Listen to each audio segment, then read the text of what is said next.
Well, I remember when we first came here, and we came with our older daughter, Trina, and we were talking about doing the tile, and I was sitting there on the couch, and I asked you, why do you want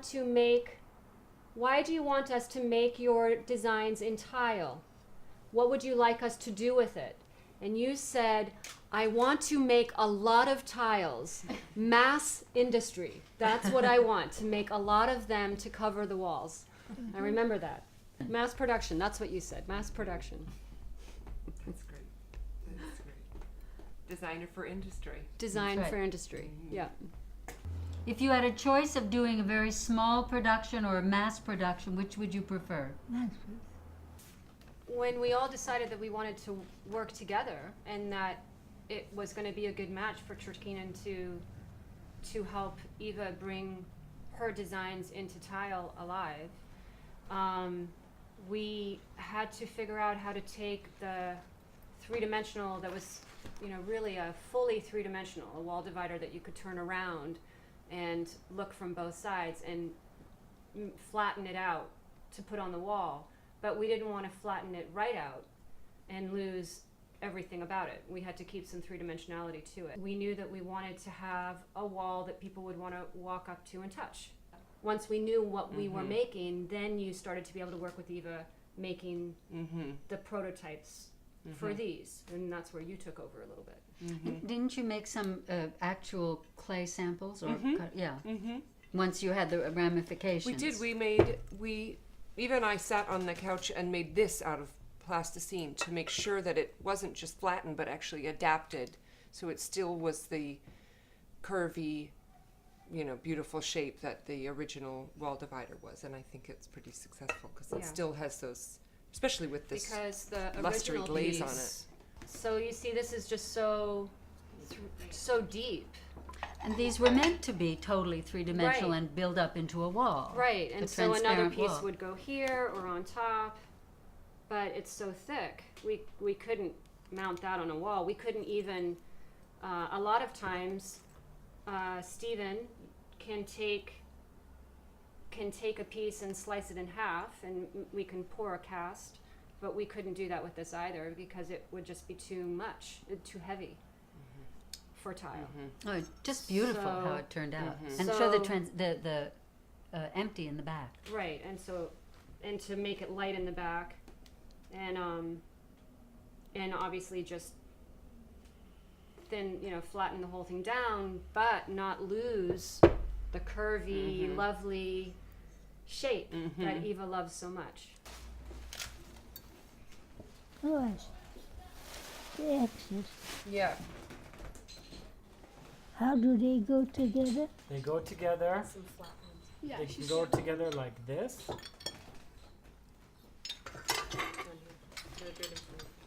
Or they can, yes. Fabulous. She has to feel how it comes up here. Yeah, this Let is me still see. not working. Let me see, please. Right. We're Gina gonna could sh- probably we're tell gonna- a little more about the actual origin of the shapes. I don't know exactly when they were made, but they were salt and pepper shakers. These were the This salt. was the Salt? salt. Just the That's almost right. the balloon taking off. That's right. These were salt and pepper shakers for a dinnerware set, right? Yeah. And then they thought, wouldn't they make nice tiles? So you adjusted them for tiles. And the black and white is symbolic of the salt and the pepper. Yeah?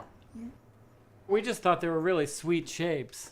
And, we just thought they'd be really nice to just basically cut in half and flatten on the back, but they were just beautiful sculptural shapes.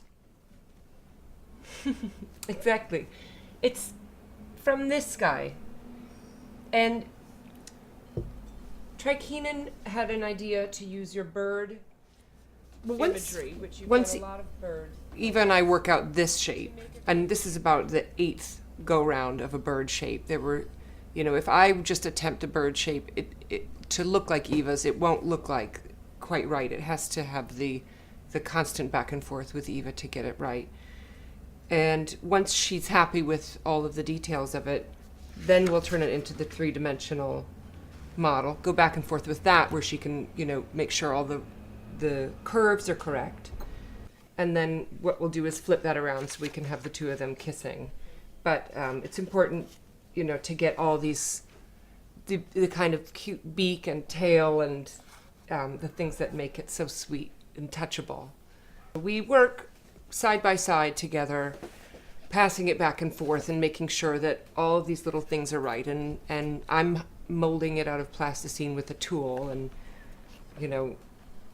Eva will say, make this a little thinner or make this a little rounder or so on until we get to this point. So now this will be cast onto a rectangular tile.